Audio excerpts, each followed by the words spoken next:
আসসালামু আলাইকুম সুপ্রিয় শিক্ষার্থীবৃন্দ, আশা করি তোমরা ভালো আছো। আমি মোহাম্মদ মাসুদ রানা, প্রভাষক হিসাব বিজ্ঞান বিভাগ, ঢাকা কলেজ, ঢাকা। আমার অনলাইন ক্লাসে তোমাদেরকে স্বাগতম। আমরা আজকে একাদশ ব্যবসায় শিক্ষা শাখার হিসাব বিজ্ঞান প্রথম পত্র এর চ্যাপ্টার 10 বা অধ্যায় 10 একতরফা দাখিলা পদ্ধতি এর হিসাব রক্ষণ এই অধ্যায়ের উপরে ক্লাস পরিচালনা করব। তোমরা জানো এই অধ্যায়ের উপরে আমি আরও 2টি ক্লাস নিয়েছি, অর্থাৎ রমজানের আগে প্রথম ক্লাস নিয়েছিলাম এবং গত বৃহস্পতিবার আমরা দ্বিতীয় ক্লাস নিয়েছি। আরেকটি কথা বলে রাখি, আজকে সোমবার তোমাদের রুটিনে ক্লাস ছিল নাসির স্যারের, তো উনি অসুস্থতার কারণে আজকে ক্লাস নিতে পারছেন না। তবে যদি উনি সুস্থ থাকে আগামী বৃহস্পতিবারে আমার ক্লাসের জায়গায় উনি ক্লাস নেবেন ইনশাআল্লাহ। তাহলে আমরা শুরু করছি ক্লাস। আমরা একতরফা দাখিলা পদ্ধতি সম্পর্কে গত ক্লাসগুলোতে আলোচনা করেছি যে একতরফা দাখিলা পদ্ধতি হচ্ছে যেখানে আমাদের লেনদেনগুলোকে সম্পূর্ণভাবে রেকর্ড করা হয় না, অর্থাৎ পরিপূর্ণভাবে লিপিবদ্ধকরণ করা হয় না। কোনো কোনো লেনদেনের 2টা পক্ষ রেকর্ড করা হয়, কোনো কোনো লেনদেনের হয়তো 1টি পক্ষ রেকর্ড করা হয়, আবার কোনো কোনো লেনদেন হয়তো একেবারেই রেকর্ড করা হয় না। তাহলে একতরফা দাখিলা পদ্ধতিকে আমরা বলেছি একটি অসম্পূর্ণ পদ্ধতি। তারপরও যেহেতু বিভিন্ন প্রতিষ্ঠান, বিশেষ করে ছোট ব্যবসায়িক প্রতিষ্ঠান, তারা তাদের সম্পূর্ণ হিসাব দুইতরফা দাখিলা পদ্ধতিতে রাখা তাদের জন্য অনেক ব্যয়সাধ্য, এই জন্য তারা একতরফা দাখিলা পদ্ধতি অর্থাৎ আংশিক হিসাব রক্ষণ করে। এখন এই ধরনের প্রতিষ্ঠানে যদি আমি তার বছর শেষে লাভ লোকসান এবং আর্থিক অবস্থার বিবরণী তৈরি করতে চাই, তাহলে কিভাবে তৈরি করব সেই বিষয়গুলো নিয়ে আমরা একতরফা দাখিলা পদ্ধতিতে আলোচনা করি। তাহলে গত ক্লাসে আমরা এই ব্যাপারে আলোচনা করেছি এবং একটি অঙ্ক আমরা সলিউশন করেছি। আমরা আজকে সহ আরও কয়েকটি ক্লাস ধারাবাহিকভাবে বিভিন্ন ধরনের প্রবলেম আমরা সলিউশন করব এবং তোমরা বিশেষভাবে আমি একটা অঙ্ক যদি প্র্যাকটিস করাই, তোমরা চেষ্টা করবা বইয়ের সৃজনশীল উদাহরণ অথবা সৃজনশীল অনুশীলনী থেকে একটার এগেইনস্টে কমপক্ষে আরও 5টা অঙ্ক তোমরা নিজেরা প্র্যাকটিস করবা, যাতে তোমাদের কনসেপ্টগুলো ক্লিয়ার হয়। তোমরা যদি শুধুমাত্র ক্লাসগুলো ফলো করো আর যদি নিজেরা প্র্যাকটিস না করো, তাহলে কিন্তু তোমাদের কনসেপ্ট ক্লিয়ার হবে না। কারণ অ্যাকাউন্টিং এটা একটা প্র্যাকটিসের সাবজেক্ট, যত বেশি প্র্যাকটিস করবা তত বেশি কনসেপ্ট ক্লিয়ার হবে। আর যদি প্র্যাকটিস না করো তাহলে মনে হবে যে আমি পারি, কিন্তু আসলে ফাইনালি পরীক্ষার সময় অথবা যখন তোমার প্রয়োজন হবে তখন তুমি মিলাইতে পারবে না। তাহলে আজকে আমরা একটা অঙ্ক দেখব। তাহলে পরবর্তী স্লাইডে আমরা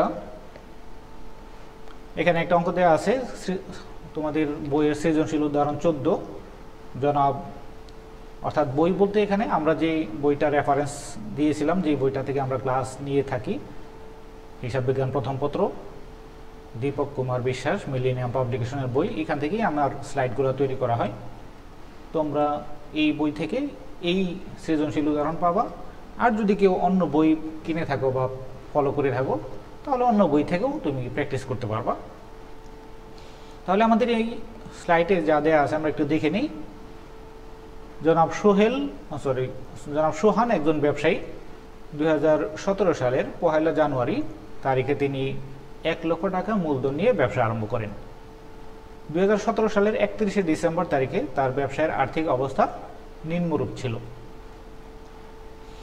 তাহলে এখানে আমাদের একটা চার্ট দেওয়া আছে তার, অর্থাৎ বছর শেষে 2017 সালের 31শে ডিসেম্বর তার সম্পদ কী কী ছিল: নগদ তহবিল, দেন আদার, মজুত পণ্য, আসবাবপত্র, প্রাপ্য বিল, কলকবজা, টাকার অ্যামাউন্ট দেওয়া আছে।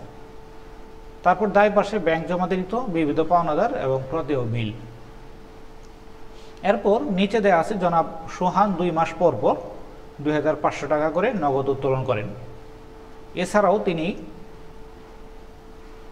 1,10,000 টাকা মূল্যের পণ্য উত্তোলন করেন, যা হিসাবভুক্ত করা হয়নি। অতিরিক্ত তথ্যাবলীর মধ্যে দেওয়া আছে মূলধন ও উত্তোলনের উপর 10% হারে সুদ ধার্য করতে হবে, আসবাবপত্রের উপর 5% এবং কলকবজার উপর 10% হারে অবচয় ধরতে হবে। এছাড়াও 3 নম্বরে দেওয়া আছে দেনাদারের 2000 টাকা আদায়যোগ্য নয়, অবশিষ্ট দেনাদারের উপর 10% হারে অনাদায়ী পাওনা সঞ্চিত রাখতে হবে। এবং 4 নম্বরে বলে আছে বকেয়া কারবার খরচ 500 টাকা এবং অগ্রিমপ্রাপ্ত উপভাড়া 1000 টাকা। এই ইনফরমেশনগুলো তথ্যগুলো দেওয়ার পরে আমাদের রিকোয়ারমেন্ট হচ্ছে 1 নম্বর স্থায়ী সম্পত্তির অবচয় নির্ণয় করো, 2 নম্বর হচ্ছে সমবনী মূলধন এর পরিমাণ নির্ণয় করো, 3 নম্বর হচ্ছে লাভ লোকসান বিবরণী প্রস্তুত করো। তাহলে প্রদত্ত তথ্য থেকে আমাদের 1 নম্বর রিকোয়ারমেন্ট হচ্ছে স্থায়ী সম্পত্তির অবচয় নির্ণয় করো।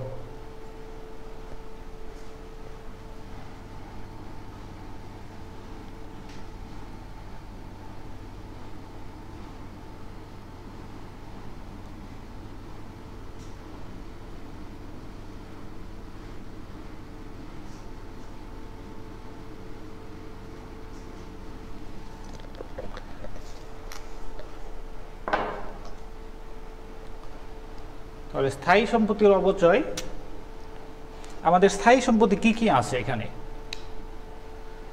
1 নম্বর আমাদের আসবাবপত্র 30,000 টাকা, তারপর কলকবজা 70,000 টাকা। আমাদের এটা আমাদের চার্টে দেওয়া আছে। আবার একটু দেখান তো,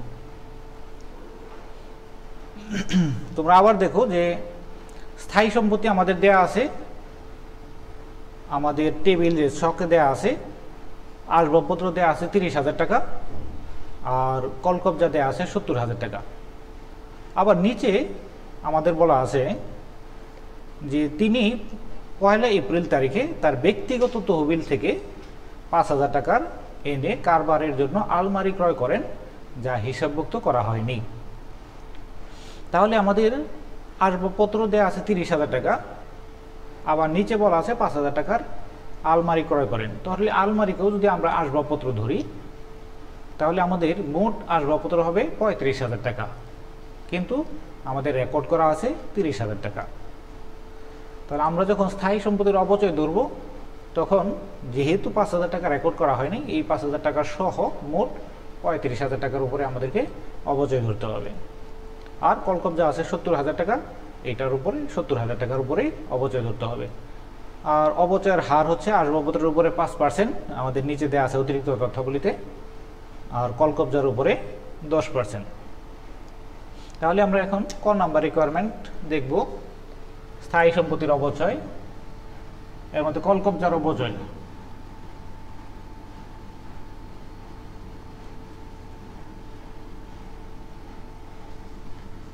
কলকবজা হচ্ছে 70,000 টাকা, এর উপরে 10% হচ্ছে 7,000 টাকা। আসবাবপত্রের অবচয়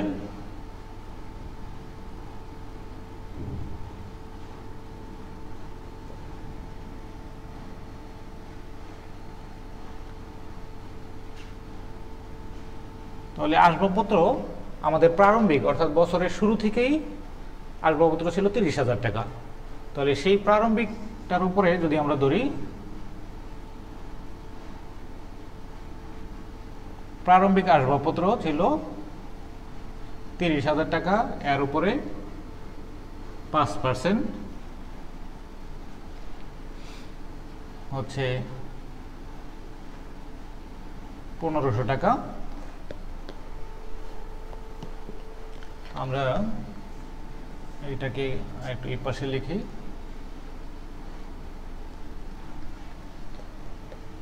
অতিরিক্ত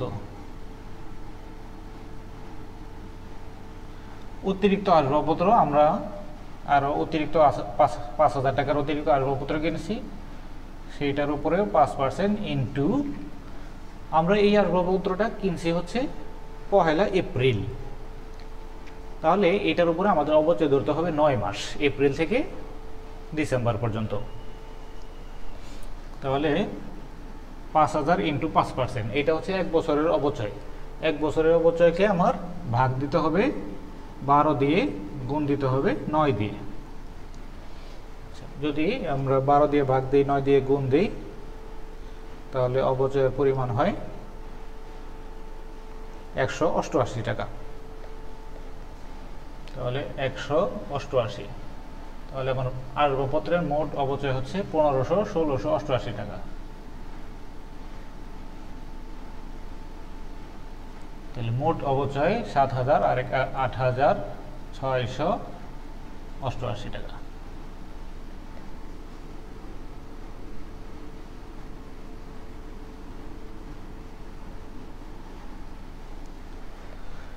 তাহলে আমাদের 1 নম্বর রিকোয়ারমেন্ট ছিল স্থায়ী সম্পত্তির অবচয় নির্ণয়।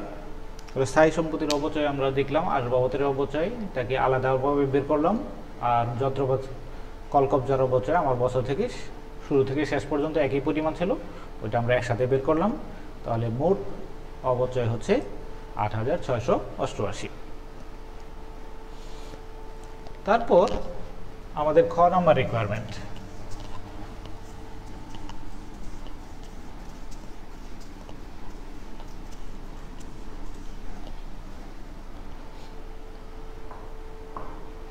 তাহলে খ নাম্বার রিকোয়ারমেন্টে বলা আছে সমাপনী মূলধনের পরিমাণ নির্ণয় করো।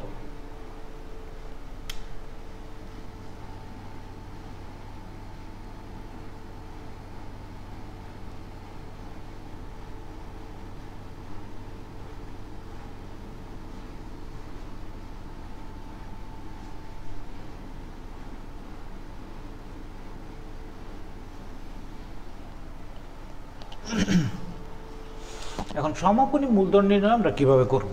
আমরা গত ক্লাসে এটা সম্পর্কে আমরা কিছু আলোচনা করেছিলাম যে প্রারম্ভিক মূলধন এবং সমাপনী মূলধন যদি নির্ণয় করতে হয় তাহলে কিভাবে নির্ণয় করব। আমরা বলছিলাম আমাদের অ্যাকাউন্টিং ইকুয়েশন হচ্ছে A = L + OE।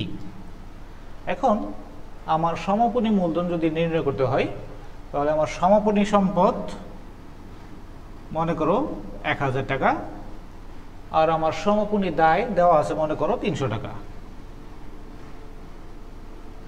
কিন্তু আমার সমাপনী OE অর্থাৎ সমাপনী মূলধন আমার জানা নেই।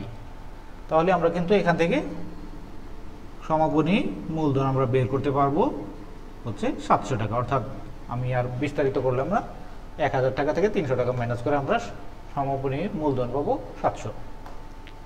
তাহলে আমাদের দরকার হচ্ছে এখন সমাপনী মূলধনের পরিমাণ নির্ণয়।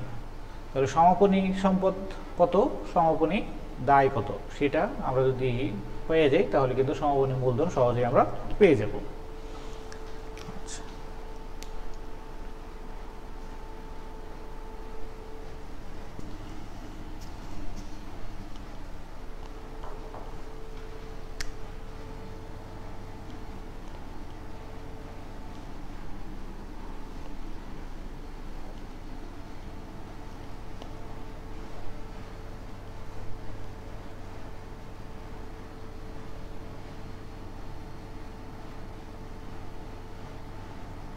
দায়সমূহ টাকা, সম্পত্তিসমূহ টাকা। তাহলে আমার সমাপনী সম্পদ কি কি, কত টাকা ছিল, আর সমাপনী দায় কি কি এবং কত টাকা ছিল সেটা আমরা আবার একটু দেখে নেই। তাহলে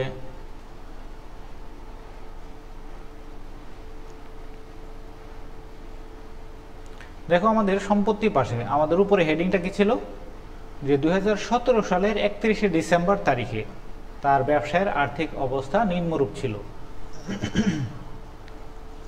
তাহলে 2017 সালের 31শে ডিসেম্বর অর্থাৎ বছর শেষে, তাহলে সমাপনী অবস্থা। তাহলে সমাপনীতে আমার সম্পদ কি কি ছিল, নগদ তহবিল ছিল 15,000 টাকা, দেন আদার ছিল 30,000 টাকা, মজুদ পণ্য 10,000 টাকা, আসবাবপত্র 30,000 টাকা, প্রাপ্য বিল 20,000 টাকা, কলকবজা 70,000 টাকা। আর অপরদিকে দায় ছিল ব্যাংক জমাতিরিক্ত 10,000, বিবিধ পণ্যদার 20,000 এবং প্রদেয় বিল 5,000 টাকা। এখন আরেকটু কথা হচ্ছে যে আমাদের এখানে আমরা ব্যক্তিগত তহবিল থেকে 5,000 টাকার যে আলমারি ক্রয় করছিলাম, অর্থাৎ আসবাবপত্র আমরা ক্রয় করছিলাম এপ্রিল মাসের 1 তারিখে 5,000 টাকা, তাহলে ওই টাকাটা আসবে কিনা। তাহলে আমাদের যখন সমাপনী সম্পত্তি নির্ণয় করব, যদিও ওইটা রেকর্ড করা হয় নাই, কিন্তু ওইটা কিন্তু আমাদের সম্পত্তি, তাহলে আমাদের যেই সম্পত্তিগুলো রেকর্ড করা আছে এই সম্পত্তি যেমন আসবে, আর যেই সম্পত্তি রেকর্ড করা হয়নি সেটাও রেকর্ড করে আমাদের এখানে আসবে। অর্থাৎ সমাপনী সম্পদ এবং সমাপনী দায়, কোনো দায়ও যদি এরকম হয় যে রেকর্ড করা আছে আমার মনে করো 20,000 টাকা, আরও 5,000 টাকা রেকর্ড করা হয় নাই, তাহলে সেটাও আসবে। তাহলে আমাদের যে সম্পদগুলো দেয়া ছিল আগে থেকে সেইগুলো আমরা লিখতেছি নগদ তহবিল। নগদ তহবিল ছিল 15,000 টাকা, তারপর দেনাদার হচ্ছে 30,000 টাকা,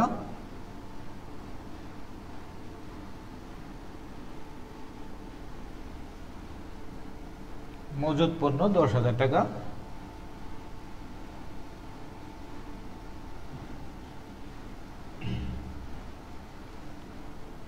আসবাবপত্র 30,000 টাকা,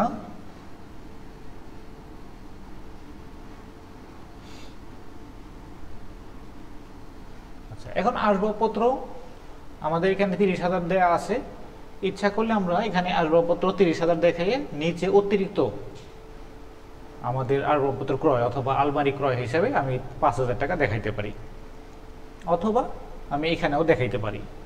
তো আমরা প্রথমে যা দেয়া আছে সবগুলো আমি এখানে লিখতেছি, পরে অতিরিক্তটা শুধু অ্যাড করে দিব। তাহলে আসবাবপত্র 30,000 টাকা, এরপর প্রাপ্য বিল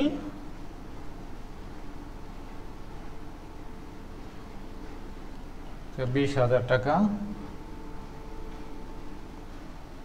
কলকবজা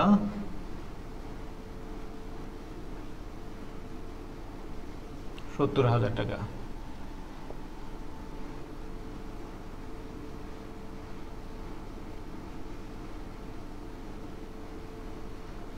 আলমারি ক্রয়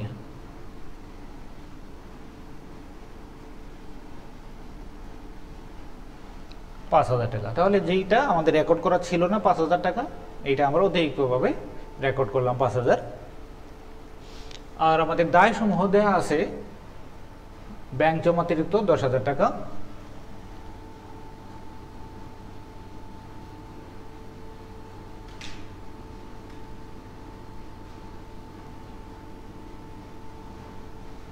ব্যাংক জমাতিরিক্ত আছে 10,000, বিবিধ পাওনাদার 20,000,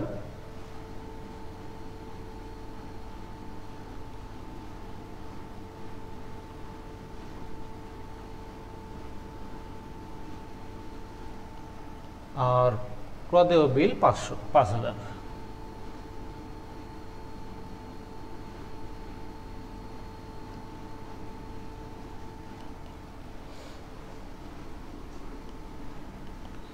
আমাদের বছর শেষে মোট সম্পত্তি 1,80,000 টাকা।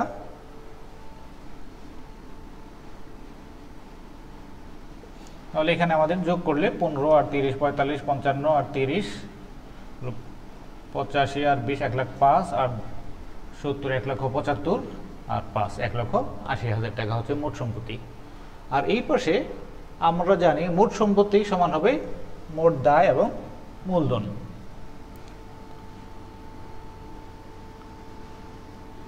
মূলধন হচ্ছে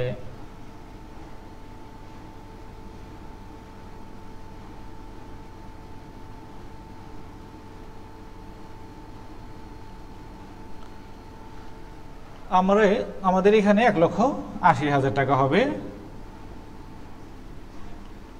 তাহলে মোট সম্পদ 1,80,000, মোট দায় এবং মূলধন মিলে হবে 1,80,000। কিন্তু আমাদের এখানে দায় দেয়া আছে 10 আর 20 30 আর 5 35,000 টাকা। তার মানে বাকিটা হবে আমার সমাপনী মূলধন। তাহলে ডিফারেন্স সমাপনী মূলধন হচ্ছে 1,00,000, 45,000 টাকা।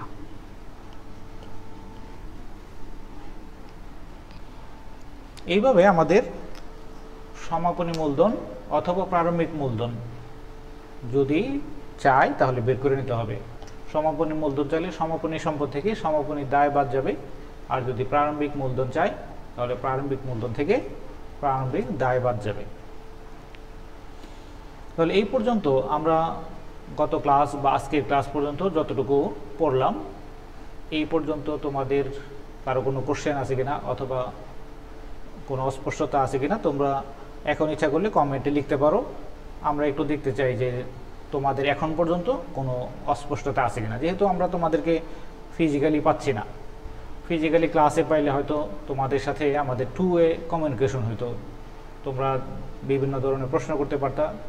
তো যেহেতু ফিজিক্যালি কমিউনিকেশন হচ্ছে না, তারপরেও আমরা ভার্চুয়ালি তোমাদের প্রশ্ন উত্তর দেওয়ার চেষ্টা করব। তোমরা তোমাদের কোনো প্রশ্ন থাকলে এই সম্পর্কিত, অর্থাৎ একতরফা দাখিলা সম্পর্কিত অথবা আমরা যে হিসাব করলাম এই পর্যন্ত কোনো প্রশ্ন থাকলে তোমরা এখন কমেন্টে প্রশ্ন লিখতে পারো। আমরা কোনো প্রশ্ন থাকলে প্রশ্নের উত্তর দিব। তাহলে আমরা একটু কমেন্ট দেখি তোমাদের কোনো কমেন্ট আছে কিনা অথবা কোনো প্রশ্ন আছে কিনা।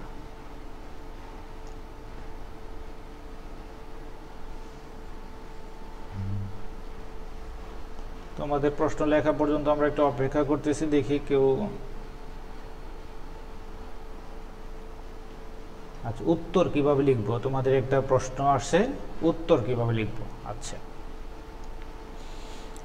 আমরা যেমন যদি ম্যাথমেটিক্স বা গণিত অঙ্ক করি, ওইখানে আমরা সাধারণত অঙ্ক করি, অঙ্ক করার পরে যে রেজাল্ট হয় সেটা আবার আলাদাভাবে আনসার হিসাবে লিখি।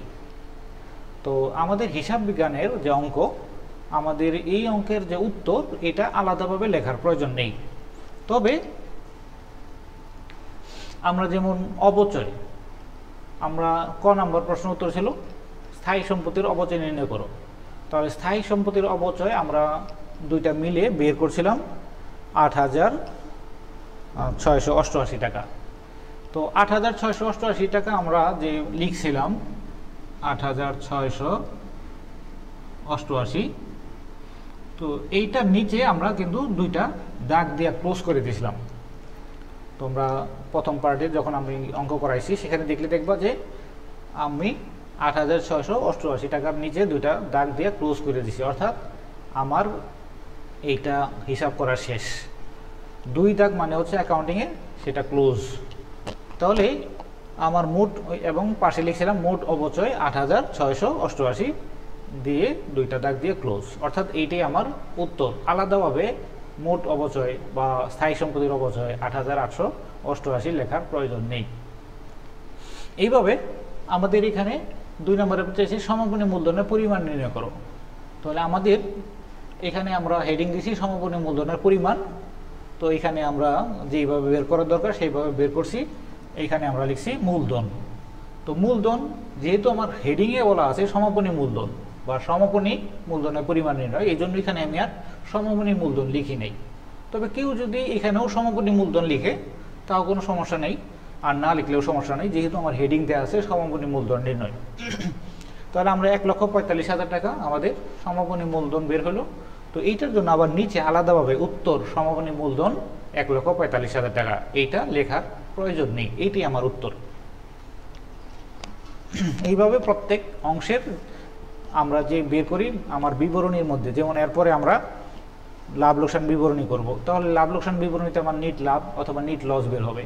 তাহলে আমার ভিতরে যে নিট লাভ বের হবে, তো ওইটাই আমার উত্তর।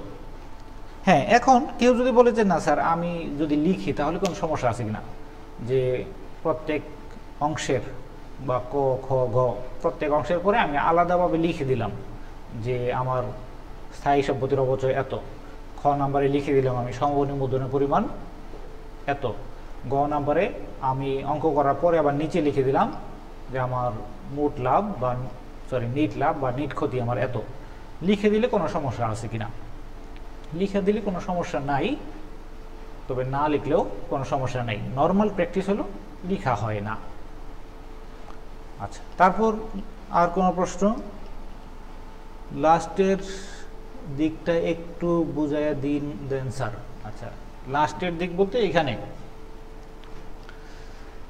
আমরা আগেই বলছি যে সমাপনী মূলধন হচ্ছে সমাপনী সম্পদ এবং সমাপনী দায়ের পার্থক্য। তাহলে সমাপনী সম্পদ আমাদের বইয়ে যেগুলো দেয়া আছে, এই পর্যন্ত বইয়ে আমার চার্টের মধ্যে দেয়া আছে 70,000 টাকা পর্যন্ত হুবহু এইভাবে দেয়া আছে, আর এই পর্যন্ত আমার বইয়ে হুবহু দেয়া আছে। এরপর আমরা অতিরিক্ত তথ্য থেকে 5,000 টাকা নিয়েছি, যে আমাদের বলা আছে যে এপ্রিল মাসের 1 তারিখে 5,000 টাকার আলমারি ক্রয় করা হয়েছে, যেটা হিসাবভুক্ত করা হয় নাই। যদি হিসাবভুক্ত করা হইতো তাহলে কিন্তু এখানে অলরেডি রেকর্ড করা থাকতো।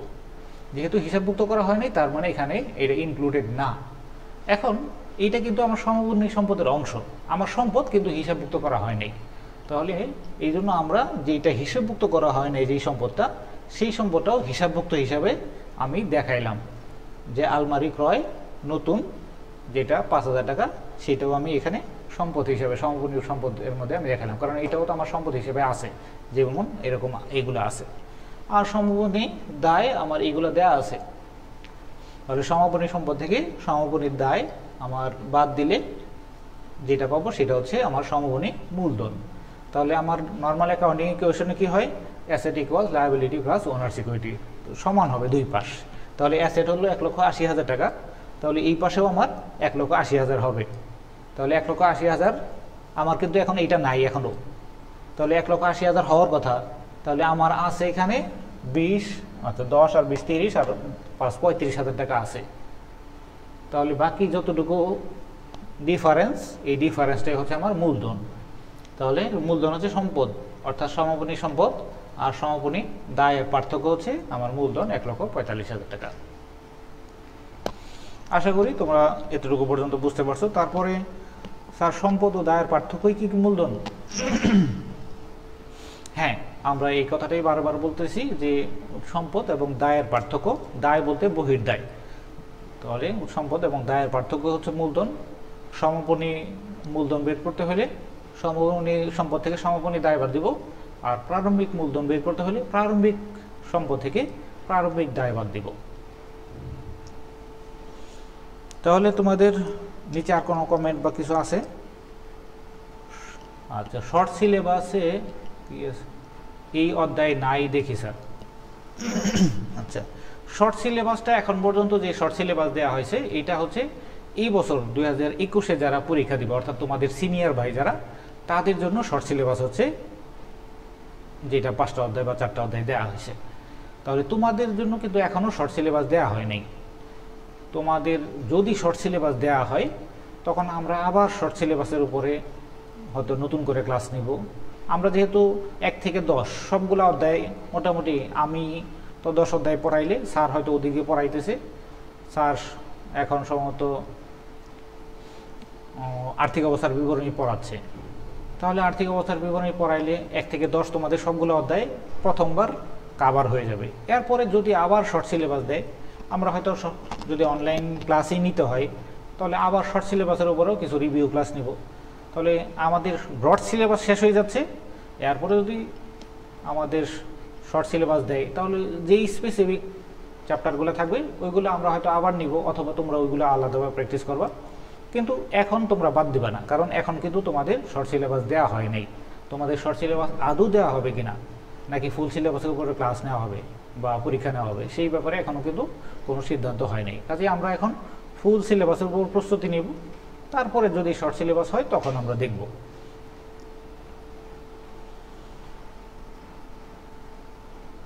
স্যার বহির্দায় মানে একটু বিস্তারিত বলবেন। আচ্ছা, বহির্দায় আমরা এ ইকুয়ালস এল প্লাস ও ই, এই যে ইকুয়েশন লিখি, তাহলে এ হচ্ছে আমার ব্যবসায়ের মোট সম্পদ, সমস্ত সম্পদ হচ্ছে এ। আচ্ছা, এখন একটা ব্যবসায় আমরা বলি যে ব্যবসায়টা আলাদা কৃত্রিম সত্তা। এখন আলাদা যে কৃত্রিম সত্তা এটা ব্যবসায়, সেই ব্যবসায়ের যে সম্পদ, সেই সম্পদগুলো তো সে নিজে নিজে ভোগ করতে পারবে না। এখন যদি ব্যবসাটা ক্লোজ হয়ে যায়, তাহলে এই সম্পদগুলো কিন্তু ব্যবসায় নিজে ভোগ করবে না, এগুলা তার পাওনাদারকে দিবে। এখন তার পাওনাদার কারা?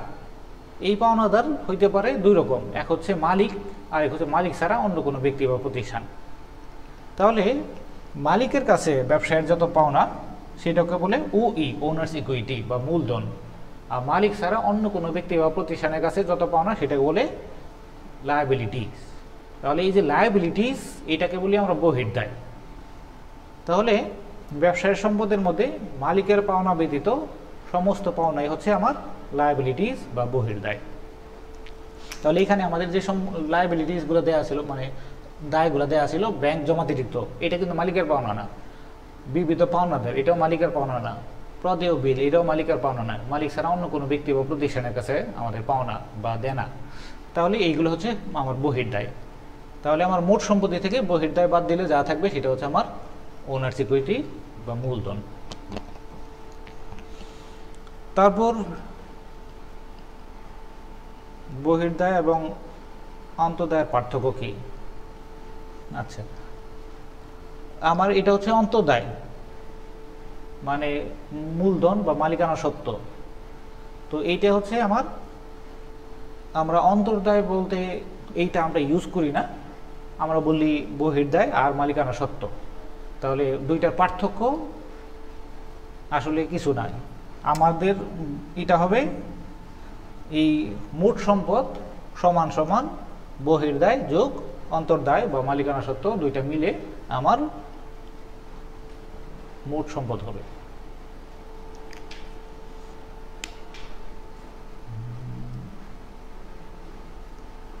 আচ্ছা, তাহলে আমরা আবার ক্লাসে ফিরে যাই। অর্থাৎ এরপর গ নাম্বার রিকোয়ারমেন্ট হচ্ছে লাভ লোকসান বিবরণী প্রস্তুত করো। তাহলে লাভ লোকসান বিবরণী আমরা গত ক্লাসেও দেখেছিলাম, মোটামুটি ওইভাবেই হবে। এখানে যে ইনফরমেশনগুলো দেওয়া আছে সেই ভিত্তিতে হবে।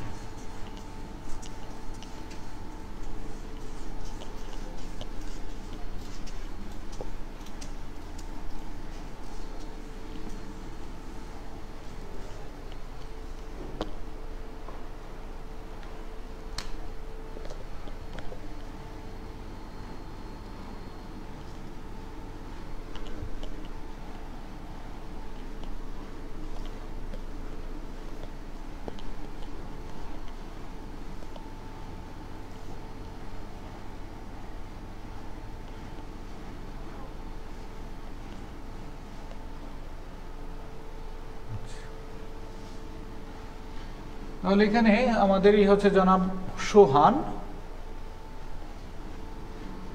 একটু উপরে উঠে দেন।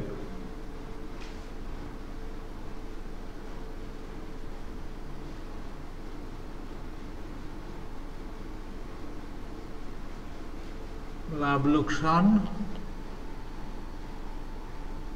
বিবরণী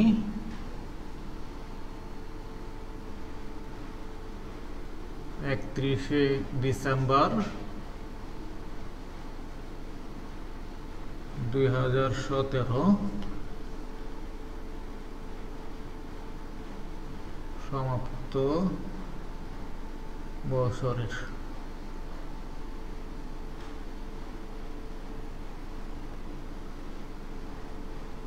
বিবরণ টাকা।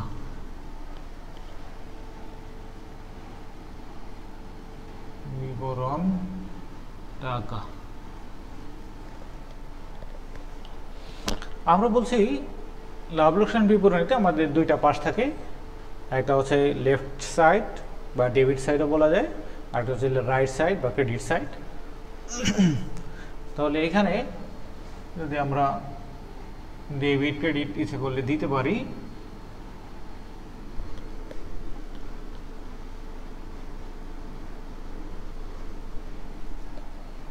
লাভ লোকসান বিবরণী আমরা শুরু করব কিভাবে? আমরা গত ক্লাসে বলেছিলাম যে লাভ লোকসান বিবরণীর শুরুতে আমাদের বাম পাশে থাকবে প্রারম্ভিক মূলধন এবং অতিরিক্ত মূলধন যদি থাকে, আর ডান পাশে লিখব সমাপনী মূলধন এবং উত্তোলন। এই দুইটা জিনিস কমন সবসময়ই।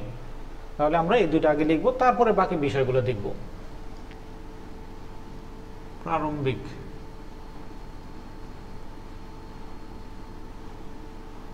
প্রারম্ভিক মূলধন আমাদের অঙ্কের শুরুতে বলা ছিল যে জনাব সুহান একজন ব্যবসায়ী 2017 সালের 1 জানুয়ারি তিনি 1 লক্ষ টাকা মূলধন নিয়ে ব্যবসায় আরম্ভ করেন। তার মানে প্রারম্ভিক মূলধন আমাদের বলা আছে তিনি 1 লক্ষ টাকা নিয়ে ব্যবসা আরম্ভ করেন।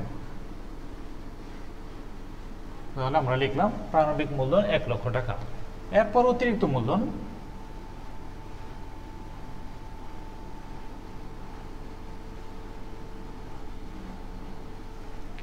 অতিরিক্ত মূলধনের ব্যাপারে বলা আছে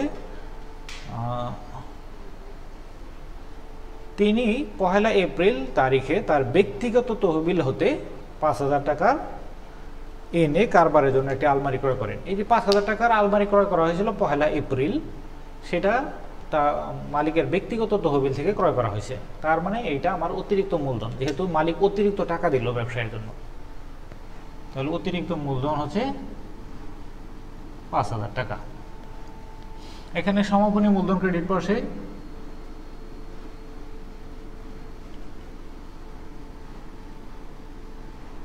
সমাপনী মূলধন আমরা বের করছিলাম 1,45,000 টাকা। আর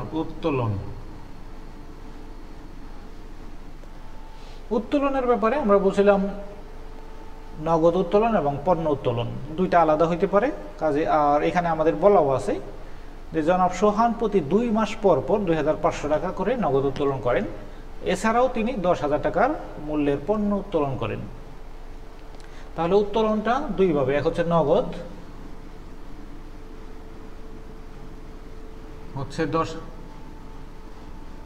15,000 টাকা প্রতি 2 মাস পর পর 2,500 টাকা। তাহলে কয়বার উঠাইছে সে সারা বছর?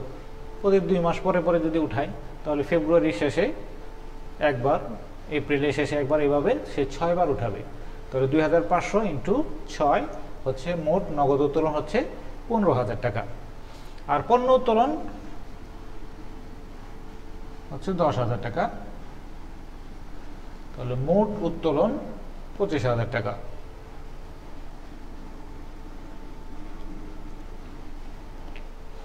তাহলে আমাদের লেফট হ্যান্ড সাইড অর্থাৎ ডেবিট সাইডে প্রারম্ভিক মূলধন এবং অতিরিক্ত মূলধন, ক্রেডিট সাইডে সমাপনী মূলধন এবং উত্তোলন আমাদের লেখা হয়ে গেল। এখন আর কি কি বিষয় আমাদেরকে এখন এখানে ইনক্লুড করতে হবে সেইগুলো আমরা দেখব। তাহলে আবার আমরা একটু স্লাইড দেখে নিই কি কি আছে স্লাইডে।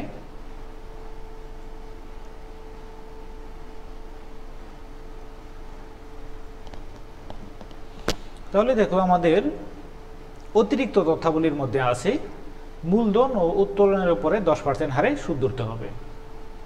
তার মানে আমাদের যে মূলধন, এখানে আমাদের প্রারম্ভিক মূলধন এবং সমাপনী প্রারম্ভিক মূলধন এবং অতিরিক্ত মূলধন সেগুলোর উপরে আমাদের সুদ ধরতে হবে। আর উত্তোলনের উপরে সুদ ধরতে হবে। উত্তোলন আমরা দেখাইছি, নগদ উত্তোলন হচ্ছে 15,000 টাকা আর পণ্য উত্তোলন 10,000 টাকা। এর মধ্যে এটাও বলে রাখি যে নগদ উত্তোলনের উপরে সুদ ধরতে হয়, পণ্য উত্তোলনের উপর সুদ ধরতে হয় না। তারপর 2 নম্বরে আছে আসবাবপত্রের উপরে 5%, কলকবজার উপরে 10% হারে অবচয় ধরতে হবে। তাহলে অবচয়টা আমাদের হিসাব করা আছে ক নাম্বার রিকোয়ারমেন্টে, এখন সেটাকে আমরা খরচ হিসাবে ডেবিট পাশে দেখাবো। আচ্ছা, 3 নম্বর বলা আছে দেনাদারের উপরে, দেনাদারে 2,000 টাকা আদায়যোগ্য নয়, অবশিষ্ট দেনাদারের উপরে 10% হারে অনাদায়ী পাওনার সঞ্চিতি রাখতে হবে। তাহলে আমাদের প্রাপ্য বিল, আচ্ছা উপরে দেনাদার আছে 30,000 টাকা। তাহলে দেনাদারের উপরে আমাদের 2,000 টাকা আদায়যোগ্য নয়, তাহলে অবশিষ্ট দেনাদার আরও 28,000 টাকা, সেটার উপরে আমাদের 10% অনাদায়ী পাওনা সঞ্চিতি রাখতে হবে। এরপর বকেয়া কারবার খরচ 500 টাকা, অগ্রিম প্রাপ্ত উপহার 1,000 টাকা। তাহলে বকেয়া কোনো খরচ থাকলে ডেবিট পাশে আর অগ্রিম কোনো খরচ থাকলে ক্রেডিট পাশে, এটা আমরা গত ক্লাসে আলোচনা করেছিলাম। তাহলে ডেবিট পাশে ক্রেডিট পাশে আমরা এগুলো দেখাই দেব। তাহলে এইগুলো যদি আমরা এখন ইনক্লুড করে দিই এখানে, তাহলে আমাদের লাভ লোকসান বিবরণী তৈরি করা হয়ে যাবে। আচ্ছা, তাহলে মূলধনের সুদ আমরা আবার অঙ্কে ফিরে আসি। এখানে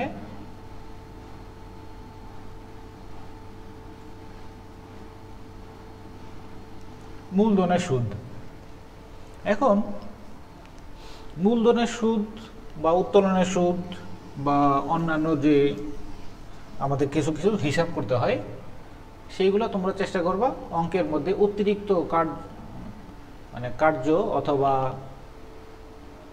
গণনা কার্য হিসাবে তোমরা লেখা আলাদা দেখাই দেওয়ার চেষ্টা করবা। মূলধনের সুদ আমরা একটা শুধু দেখাচ্ছি যাতে তোমরা এইভাবে দেখাইতে পারো অতিরিক্ত গণনা কার্য।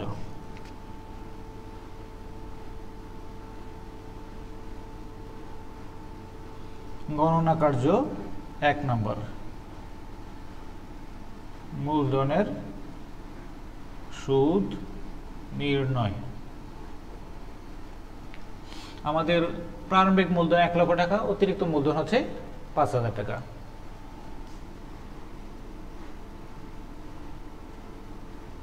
তবে প্রারম্ভিক মূলধনের সুদ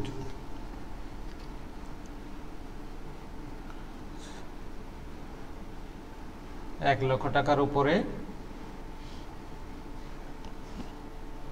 10% হারে 10,000 টাকা,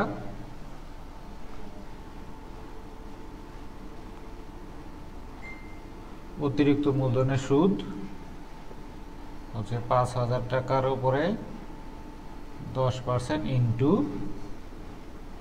12/9। তাহলে 5,000 টাকার উপরে 10% হচ্ছে 5,500 টাকা, এর 12/9 যদি আমরা করি তাহলে 375 টাকা। তাহলে মোট হচ্ছে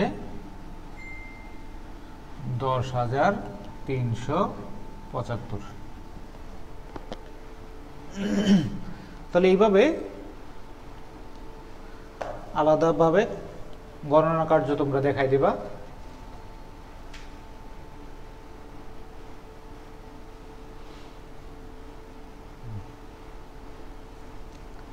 তাহলে মূলধন আমরা গণনা কার্য 1, মূলধনের সুদ নির্ণয়। প্রারম্ভিক মূলধনের উপরে সুদ 10,000, অতিরিক্ত মূলধনের উপরে সুদ 375, মোট 10,375। তাহলে আমরা মূলধনের সুদ পেলাম 10,375 টাকা।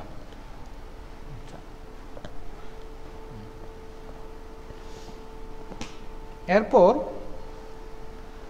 আমাদের উত্তোলনের সুদ নির্ণয়।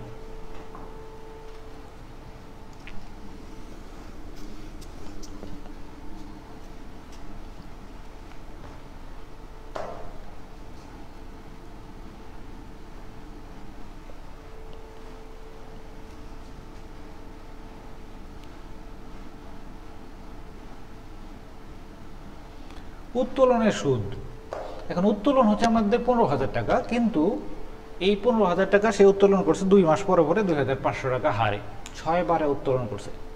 তাহলে আমরা কিভাবে এটার উপরে সুদ নির্ণয় করব?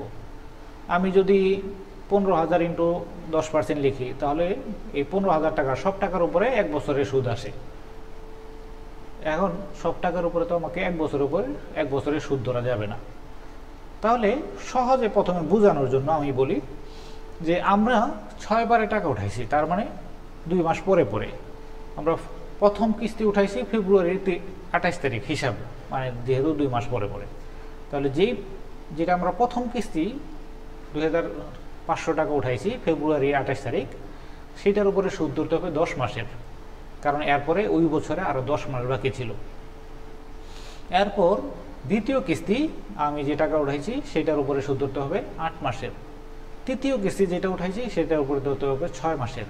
চতুর্থ কিস্তির উপরে 4 মাস, পঞ্চম কিস্তি 2 মাস, ষষ্ঠ কিস্তির উপরে কোনো সুদ নাই, কারণ ষষ্ঠ কিস্তি উঠাইছি আমি ডিসেম্বরের 31 তারিখ, কারণ 2 মাস পর পর উঠাইছি, তার মানে শেষ কিস্তিটা আমার ডিসেম্বরের 31 তারিখ, আমি 2,500 টাকা উঠাইছি, এটার উপরে কোনো সুদ ধরা যাবে না। তাহলে সহজভাবে বুঝতে হলে আমাকে 2,500 টাকা করে যে উঠাইছি কোনটার উপরে কত মাস সুদ ধরতে হবে সেইভাবে আলাদা করে সুদ ধরতে হবে। এখন এইভাবে তো প্রতিটা জন্য আলাদা করে সুদ ক্যালকুলেশন করা একটা লম্বা প্রক্রিয়া। তাহলে আমরা এটার শর্টকাট প্রসেস কি হইতে পারে? শর্টকাট প্রসেস হচ্ছে উত্তোলনের সুদ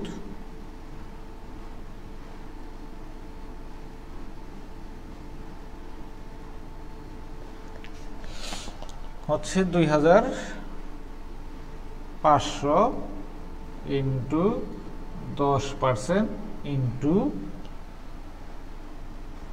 2.5। এখন এই যে 2.5 এটা আমরা কিভাবে পাইলাম? এটা একটা ফর্মুলা, যে যদি 2 মাস অন্তর অন্তর একই অ্যামাউন্টের টাকা উত্তোলন করা হয়, তখন যেই অ্যামাউন্ট প্রতি কিস্তিতে উত্তোলন করা হয়েছে সেই কিস্তির উপরে 2,500 টাকা করে আমরা প্রতি কিস্তিতে 2 মাস পরে পর উত্তোলন করছি। এটার উপরে সুদের হার হচ্ছে 10%, এবং এইটাকে আমরা যদি 2.5 দিয়ে গুণ করে দিই তাহলে আমার মোট সুদের টাকাটা আমি পেয়ে যাব। আচ্ছা, প্রথমে আমরা সুদের টাকা যদি বের করি তাহলে কত বের হয়? 625 টাকা। আচ্ছা, এই 625 টাকা বের হলো। এখন আমি প্রথম যে ফর্মুলা বলছিলাম, অর্থাৎ প্রথম যে কনসেপ্টটা বলছিলাম, যে আমরা প্রথম 2,500 টাকা দিয়ে উঠাইছি ফেব্রুয়ারি 28 তারিখ, সেটার উপরে আমরা সুদ ধরবো 10 মাস। তাহলে আমি মনে করো 5 বারে করলাম। 2000, এটা হচ্ছে প্রথম কিস্তি, 2,500 ইন্টু 10% ইন্টু 12/10। এইভাবে দ্বিতীয় কিস্তি 2,500 ইন্টু 10% ইন্টু 12/8। তৃতীয়, চতুর্থ, পঞ্চম, এইভাবে যদি আমি প্রত্যেক কিস্তির জন্য আলাদা সুদ নির্ণয় করি তাহলে সব মিলে আমি এই 625 টাকাই পাবো। তাহলে এইটা হচ্ছে আমার একটা শর্টকাট সূত্র, যে যদি 2 মাস অন্তর অন্তর উত্তোলন করা হয় তখন আমার এটা হবে 2.5। 1 মাস অন্তর অন্তর করলে তখন হবে এর ডাবল, অর্থাৎ 2.5, এর ডাবল হচ্ছে 5। এই ব্যাপারে উত্তোলনের সুদ নির্ণয় সম্পর্কিত আমরা আরও বিস্তারিত আলোচনা আমরা নেক্সট ক্লাসে অথবা পরবর্তী যে কোনো একটা ক্লাসে আমরা করব।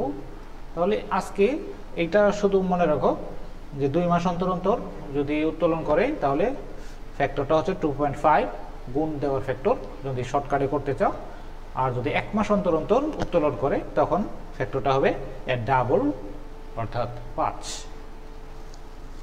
তাহলে উত্তোলনের সুদ আমরা পাইলাম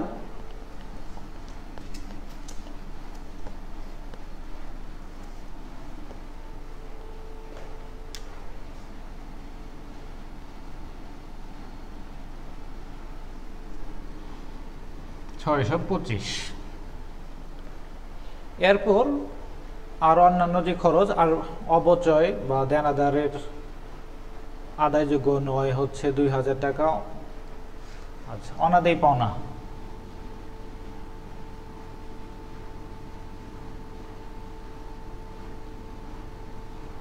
অনাদায়ী পাওনা 2,000 টাকা যোগ অনাদায়ী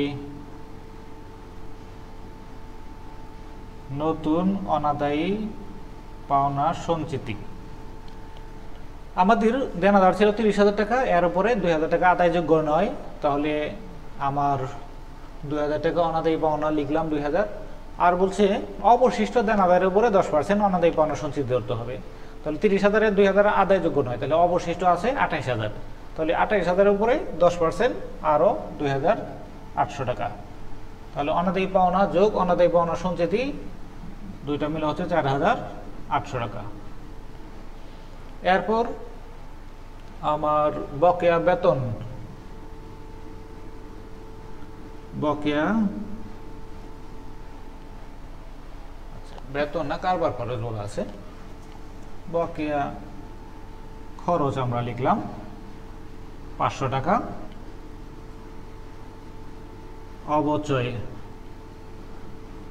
অবচয় খরচ আমরা আগে হিসাব করে আসছিলাম 8,688 টাকা, সেইটা একসাথে আমরা 8,688, যেহেতু আমি আগে হিসাব করে আসছি এই জন্য এখানে আমি আলাদাভাবে দেখাইলাম না।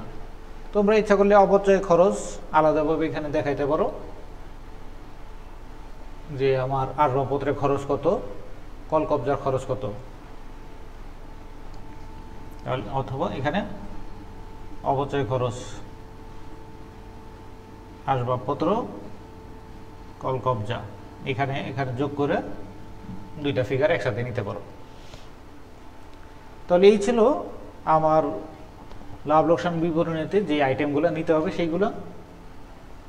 তাহলে এখন আমরা যদি নিট লাভ বা নিট লস হিসাব করি, এখানে আমি যদি ডান পাশে যোগ করি 1,45,000 আর হচ্ছে 25, 1,70,000, 1,70,625, 1,70,625। তাহলে আমার দুই পাশে কিন্তু যোগফল সমান হবে। এখন এই পাশে আমার যোগফলটা করে পার্থক্য করতে হবে। তাহলে 1,05,000 আর 10,000 1,15,000 আর 4,000 1,19,000 আর 27,000। আচ্ছা, এইভাবে যদি আমি 1,70,000 থেকে এই আইটেমগুলো বাদ দিই তাহলে আমি নিট লাভের পরিমাণ পাবো 40,262 টাকা।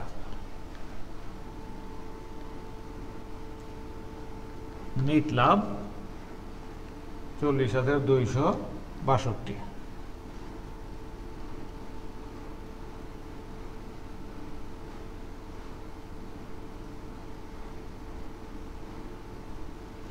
মূলধন হিসাবে স্থানান্তরিত আমাদের নিট লাভটা কিন্তু আলটিমেটলি উদ্ধৃত পত্রে যেয়ে বা বৈশ্বিক বিবরণীতে যেয়ে মূলধনের সাথে যোগ হয়, এই জন্য আমরা এটা লিখে দিলাম মূলধন হিসাবে স্থানান্তরিত।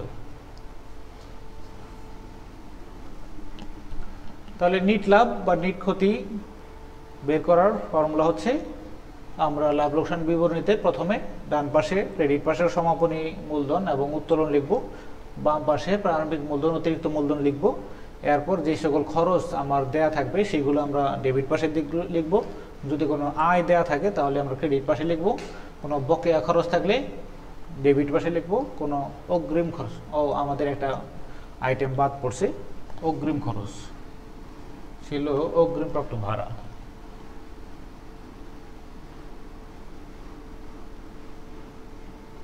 অগ্রিমপ্রাপ্ত ভাড়া ছিল 1,000 টাকা। তাহলে এখানে হবে 1,71,000, এখানে হবে 1,71,000।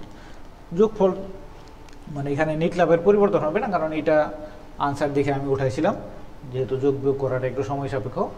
তাহলে 1,71,000 থেকে তোমরা এই আইটেমগুলো যদি বাদ দাও তাহলে তোমরা নিট লাভ পাবা 40,262 টাকা। তাহলে নিয়মটা সেম, গত ক্লাসেও আমরা বৈশ্বিক বিবরণী লাভ লোকসান বিবরণী করেছি, আজকেও আমরা দেখলাম।